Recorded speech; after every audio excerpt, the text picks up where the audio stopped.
I had to go pick this thing up the other day. It had been starting fine, and boy went up to his girlfriend's house, and she went out to start it, and the thing wouldn't start, not turning over. Forgot the damn keys.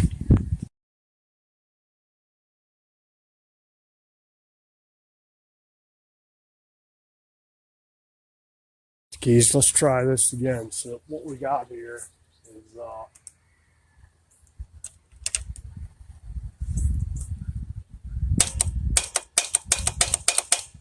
that's it.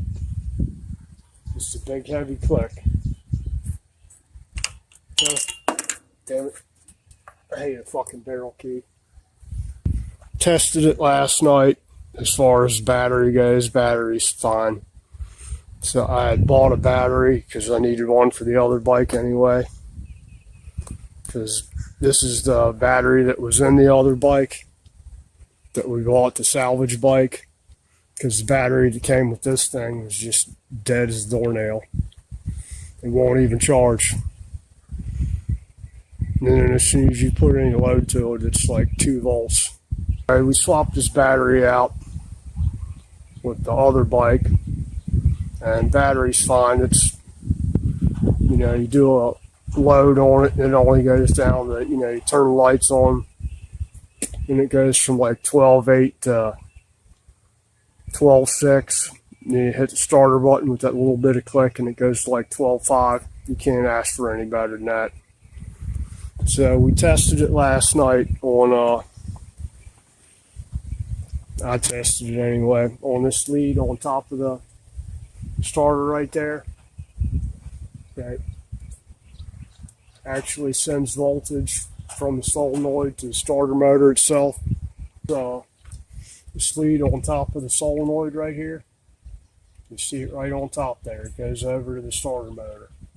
That's what feeds voltage to the starter motor. On this side of it, which is opposite the battery side, I'm only getting like 0.2, 0.3 volts across there.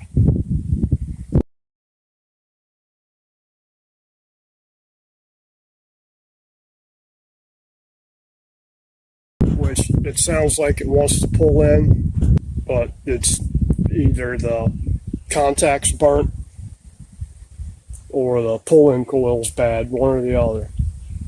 You got 2 different coils on this thing in the solenoid. You got a pull-in coil that actually slides the piston in and a holding coil that holds it in to let it start. Usually if the holding coil is bad, you'll get a shotgun sound because the piston's just going in and out because it won't actually hold it in. And the pull-in coil, like I said, that's what pulls the piston in to engage the starter. If that's bad, on a big twin, what we usually do or used to do, you can get a cover right here. It's got a button on it. So instead, because you can't rebuild the solenoids on this thing, really, you end up buying a new starter. So you put a button in there, so you can just like a tractor starter. You just push the button in, and it makes contact. So you're taking the place of the solenoid. You're just doing a mechanical solenoid. Problem is, on the Sportster, you can't really get to it. I mean, you can get to it, but you burn the crap out of your hands every time you try it. So you're going to pull that plate off of there, off the end of the starter, and see if the contact's burned or not. My meter hooked up to the top post there. I'm just going to show you what it does here. I mean, the relay's working because you're getting power to the starter. It wouldn't, if the relay is bad, you get a little teeny click at the relay itself. So I'm not even going to pull the lead off the bottom that goes from the relay to the starter. So we're there. Key on. It's at 0 volts like it should be. Click. We got a little bit more today. 0.5 volts, almost 0.6. So still not enough really. That thing should have 12 volts going right through it to the starter. At least 12 or 13.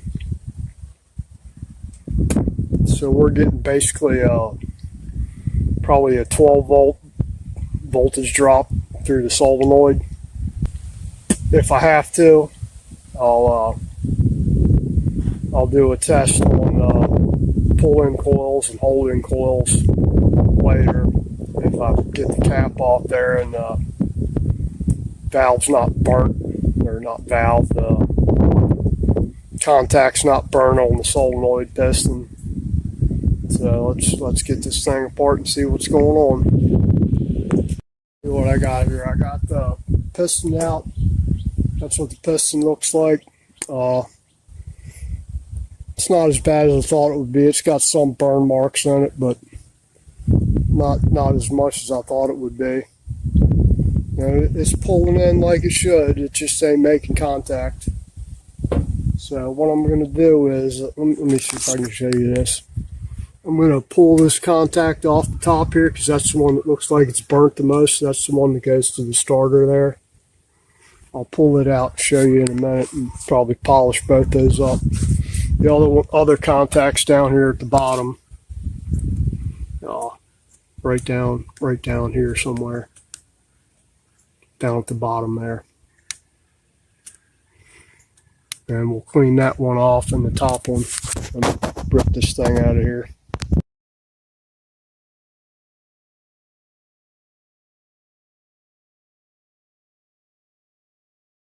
If I do that, I'm going to disconnect the battery over here. And so I don't arc nothing and burn nothing up. Just disconnect the negative here.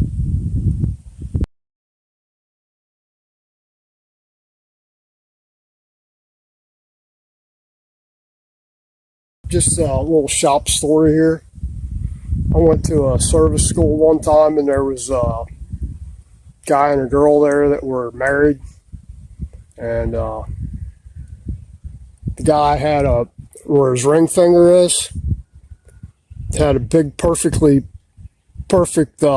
mark all the way around his finger from wearing his wedding ring while he was working. And he arced it up against something, and they had to cut the skin off around the ring and then split the ring in two, cut it in portions to get it off his finger, because the skin just melted around the damn ring, or the ring melted into his finger. And that was just an accident, arced up against the positive wire, and the ring touching the ground, and it that quick. Then his wife goes, yeah, that's a permanent wedding ring right there. He can never take it off. And so just be careful when you're messing around. Try not to wear jewelry while you're working on stuff, or whatever. Who knows? So just be careful. And not just that, you don't want to damage anything on the bike by arcing the ground. So let me pull this off here. I'll just show you the resistance test across the solenoid here. I got the battery out. Everything's disconnected. I'm just going in between just manually putting the piston in there and pushing it and see what kind of resistance I'm getting. Not really making contact good. It should be zero or really close to zero. I just went up one scale. I'm on a 20,000 ohm scale. We're at basically 2,500 ohms of resistance across the solenoid contacts. That should, like I said, that should be zero. So we got an alignment problem, contact problem. Something ain't right. Like I said, somebody looked like somebody had been in here and replaced the contacts on it. I just had this one out and looked at it. It looked new. This one down here looks fairly new on the bottom. Even the contacts on this big copper washer, it definitely ain't burnt, but it ain't making no contact. 2,500 ohms of resistance. Like I said, that should be zero. So,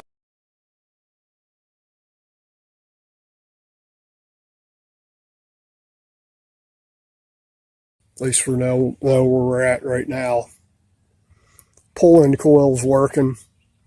Hold-in coil seems to be working. It just ain't making contact across the surfaces there. and where the contacts are, if they're misaligned, like if this one's a little bit lower than the other one, I mean just a hair. And what I can do is loosen this up and kind of push it in there. Loosen the other one up and kind of hold it in and tighten them. Make sure I'm getting good contact across the faces there. And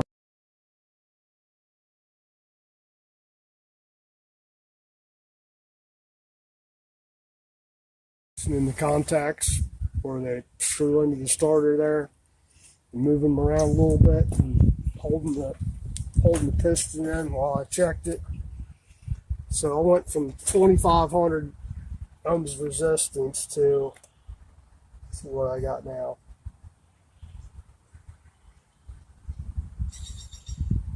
2.5 ohms of resistance. I can live with that. That's a hell of a lot better than 2,500 if I can get it to 0.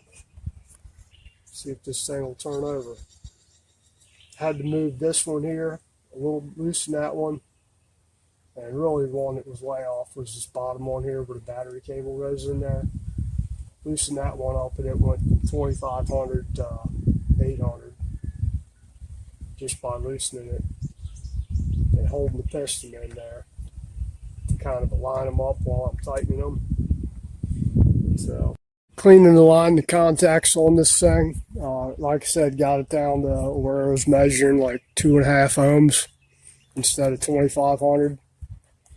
So now I ain't got the pipes on there, so I don't know where to start it, but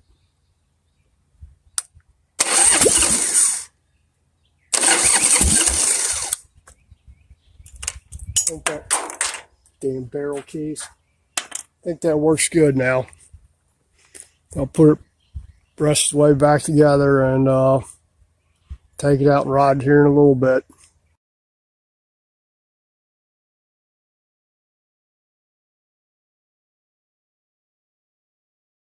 All right, let's check this thing out.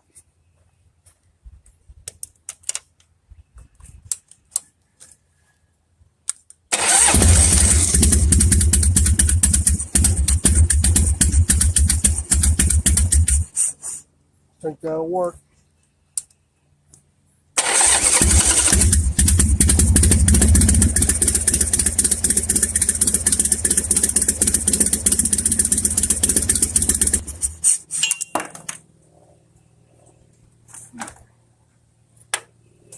Should have got a damn blade key instead of the fucking barrel key. I hate them things, man. Every time I turn it off, the damn key falls out. It's the worst damn design for a key ever. A couple of things I didn't go over in the video that I need to reiterate. When you do them contacts on the starter there, yeah, it's a piece of copper going through a piece of metal, and there's 2 insulators in there. There's an insulator that goes up through the case that the stud for the contacts goes through. And then there's a little plastic piece that goes in the center that kind of centers it down at the top. Centers it in between part of the case and top piece of plastic that goes over it. And then there's a Bakelite washer on top of that. And then the nut. So when you're tightening them studs down, don't over tighten them. You want them tight, of course, but you crack that insulator, then you got to go buy a new kit. Those things make any contact with the case at all, you just wasted your time. So be careful when you're doing those. Make sure the insulators are good. Like I said, it needs to be tight, but it don't need to be. You don't need to crank on it. I know there's probably a torque on it, but I have no idea what it is. And I've never torqued one. I've always just tightened them. And that's been sufficient. I guess when I first started out, a really long time ago, I think I did a starter or something like that, and I cracked it. Ended up having to get another fish out for another insulator put in there. Actually, I think you could still buy them then, just the insulator itself. Most stores had them, or at least Napa did. They had a selection of all that stuff, and some of them probably still do. Maybe. I don't know. So just be careful with that. So, wasn't the starter itself. Boy kept saying, shit, now I need a starter. That's going to be $300. Well, maybe, maybe not. Like I said, somebody's been in there and put new contacts in there. Everything looked brand new. The contacts had no pock marks on them. They looked brand new, like they ain't never been used. Ain't even barely made contact with anything. All I did was loosen them up, kind of hold them in position with the piston pushed down, and then tighten them back up.